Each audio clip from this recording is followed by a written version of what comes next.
सबसे आराम से आदमी मरेगा। दूर वाला को दिक्कत होगा, 3-4 दिन बाद मरेगा। पास वाला जिसे हम लोग को पटका, आपको एक रोशनी दिखाई देगी और गायब हो जाएंगे आप सीधे। आदमी का कुछ बचबे नहीं करेगा, पते नहीं चलेगा कि यहाँ कोई था। सबसे सुकून का मौत कौन देता है? पता ही नहीं चलता है, वहाँ निपटा दिया है। नाभिक आपस में इतने मजबूती से पकड़े रहते हैं, इतने मजबूती से कि छोड़ाएंगे तो वो बहुत ज्यादा ऊर्जा रिलीज करेंगे। जैसे रबड़ के अंदर ऊर्जा होती है, आप रबड़ को खींच के तोड़ने की कोशिश कीजिएगा, और जब वो टूटेगा ना तो सारा ऊर्जा आप ही के ऊपर रिलीज कर देगा। यहाँ पर कोई लोहा का धनुष है, धनुष अगर छोड़ेंगे तो सारा ऊर्जा दे देता है। वैसे ही यूरेनियम होता है, इसके नाभिक इतने मजबूती से पकड़े होते हैं कि इतने मजबूती से कि ये टूटते नहीं हैं। लेकिन जब हम इन्हें तोड़ते हैं तो इतना ज़्यादा ऊर्जा ये रिलीज करते हैं, इतना ऊष्मा रिलीज करते हैं कि टेम्परेचर हो जाता है लगभग 1500 से लेकर 3000 डिग्री सेल्सियस। कितना हो जाता है? अब अगर यहाँ परमाणु बम फटेगा, पहले हम विखंडन पढ़ा रहे हैं, उसके बाद संलयन पढ़ा देंगे। मटेरियल में पहले संलयन है तो उससे क्या ही मतलब है आपको, पहले कुछ भी हमको तो दोनों समझा देंगे, दोनों हो जाएगा आपको। तो इतना ज़्यादा टेम्परेचर कर देता है, सबसे आराम से आदमी मरेगा। जैसे यहाँ पास में परमाणु बम जिसके पटकाएगा वो सबसे आराम से मरेगा।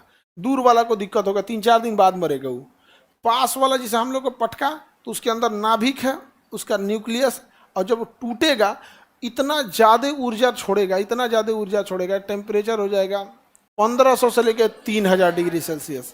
100 डिग्री सेल्सियस में पानी खौल जाता है, 100 डिग्री सेल्सियस में पानी खौल जाता है।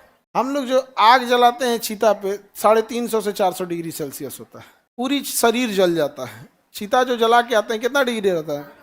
350-400 डिग्री से पूरा चिता जल जाता है, हड्डी उड्डी सब जल जाता है। फिर आदमी छान उनके हड्डी रख लेता है, फिर अस्थि विसर्जन करने के लिए, और फिर पिंड दान कर देता है। वहाँ ये सब कुछ नहीं सिस्टम है, गायब हो जाएंगे आप सीधे। क्या हो जाएंगे? गायब हो जाएंगे एकदम, पते नहीं चलेगा कि यहाँ कोई था। जैसे यहाँ परमाणु बम फटेगा ना, यहाँ पे नहीं, मतलब मान के चलो गाय घाट में फंसा, यहाँ से थोड़ी दूर पे है, फटेगा तो वहाँ से जो इतना जोर से ब्लास्ट होगा ना। हम लोग को अभी गर्मी लग रही है, 45 डिग्री है। अभी पटना का टेम्परेचर कितना चल रहा है? 45 डिग्री। जिस दिन ये 55 चलेगा ना, पागल हो जाएगा आदमी, स्कूलों में छुट्टी दे दिया जाएगा। जहाँ टेम्परेचर 55 गया ना, स्कूल कॉलेज कोचिंग में क्या दे दिया जाएगा? छुट्टी देके जाइए, घर जाइए, छुट्टी है आपका। और 55 पानी खोलता है कितना डिग्री पे? आप पानी, गर्म पानी से पूरा खोल के अपने ऊपर फेंक लीजिए, मर जाएंगे। ये 1500 से 3000 डिग्री सेल्सियस होगा, आदमी का कुछ बचबे नहीं करेगा। मतलब एक नाखून, हड्डी उड्डी कुछ नहीं बचेगा। जैसे भड़ाम से फटा, आपको एक रोशनी दिखाई देगी, अरे ये क्या है, तब तक 3000 डिग्री सेल्सियस आएगा, कुर्सी प्लास्टिक हेन तेन सब गया, सब जल गया, कुछ बचबे नहीं करेगा, साफ परमाणु बम से। सबसे सुकून का मौत कौन देता है?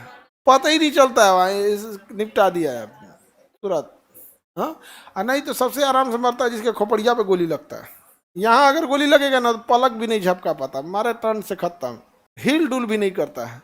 सर में दर्द, गोली मार देंगे किसी को ना, आवाज भी नहीं करेगा, कुछ भी नहीं करेगा, पानी उनी कुछ नहीं मांगेगा, चुपचाप मारे खटाक से मर गया, ऐसे ही पड़ल रहेगा। उसको ऐसे हिलाइएगा, चचा चचा तो गए। अगर किसी को हाथ पैर देह में गोली मारेंगे, बाप रे, बड़ी चिल्लाएगा वो, बहुत चिल्लाएगा, समझे। जापान में कितने परमाणु बम गिरे? तो ये जो रेडिएशन निकलता है विखंडन से, पहला क्या चीज होगा बाबू? सबसे पहला परमाणु विखंडन। क्या ये चेन रिएक्शन होगा कि नहीं होगा? कैसा होगा? चेन रिएक्शन होगा, एक से दूसरा फूटेगा, दूसरा से तीसरा फूटेगा। चेन रिएक्शन कंट्रोल होगा कि कंट्रोल से बाहर हो जाएगा? कंट्रोल से बाहर हो जाएगा। बताइए टेम्परेचर कितना कर देगा? लगभग 3000 डिग्री सेल्सियस। उसके बाद से 3 खतरनाक चीज निकलेगी। एक निकलेगी शॉक वेव। क्या निकलेगा? फिजिक्स पढ़ा दिए हैं, शॉक वेव। बताइए शॉक वेव पूरी बिल्डिंगों को कौन तोड़ेगा? बिल्डिंगों को तोड़ता है, तो जितने बिल्डिंग गिराएगा कौन गिराएगा? Shock wave. उसके बाद कौन सा वेव निकलेगा? Gamma rays. कौन सा रेज? इंसान को मार देगा, गामा। उसके बाद क्या निकलेगा? मार देगा कि नहीं मार देगा? तबाह तबाह कर देगा, परमाणु बम। तो सबसे घातक बम परमाणु बम। बमनी चल जाओगी, नहीं जा पाएगी बेचारी, किधरे गिर जाएगी, सीढ़ी चढ़ जाएगी नहीं। देखिए आराम से उसको तबीयत। चलिए अब इधर देखते हैं शॉक वेव क्या होता है।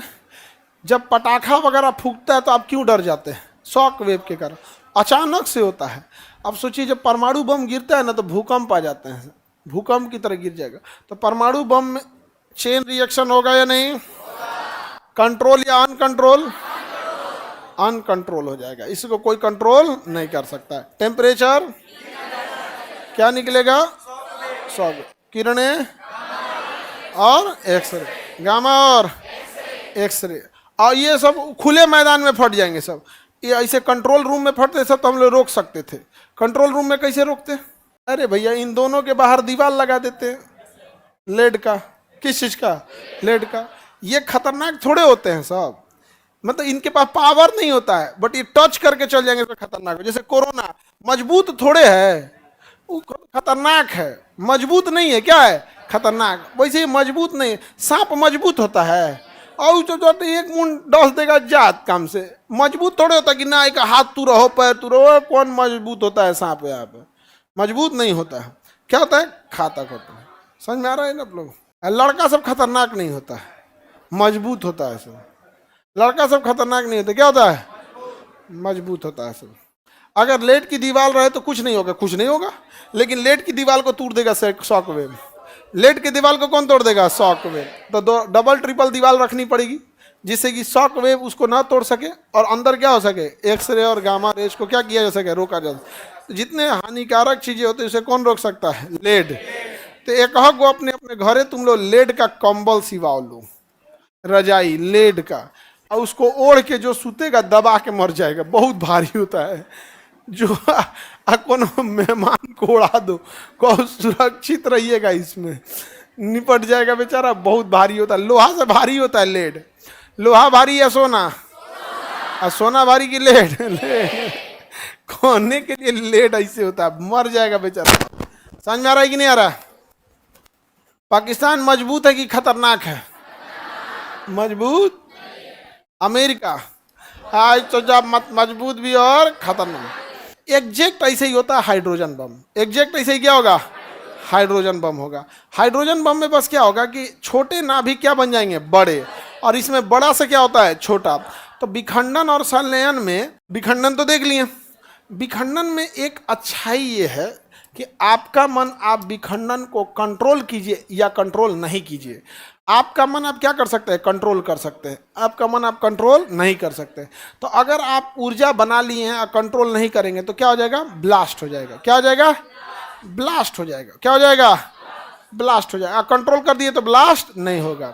अब आप जैसे कंट्रोल करेंगे तो हम यूज कर सकते हैं। जैसे सबसे अच्छा एग्जांपल आप समझिए, गैस सिलेंडर। गैस सिलेंडर में रेगुलेटर है आपके पास, आप गैस से निकलने वाले गैस को रेगुलेट यानी कंट्रोल कर सकते हैं, अपने यूज में ले लेते हैं।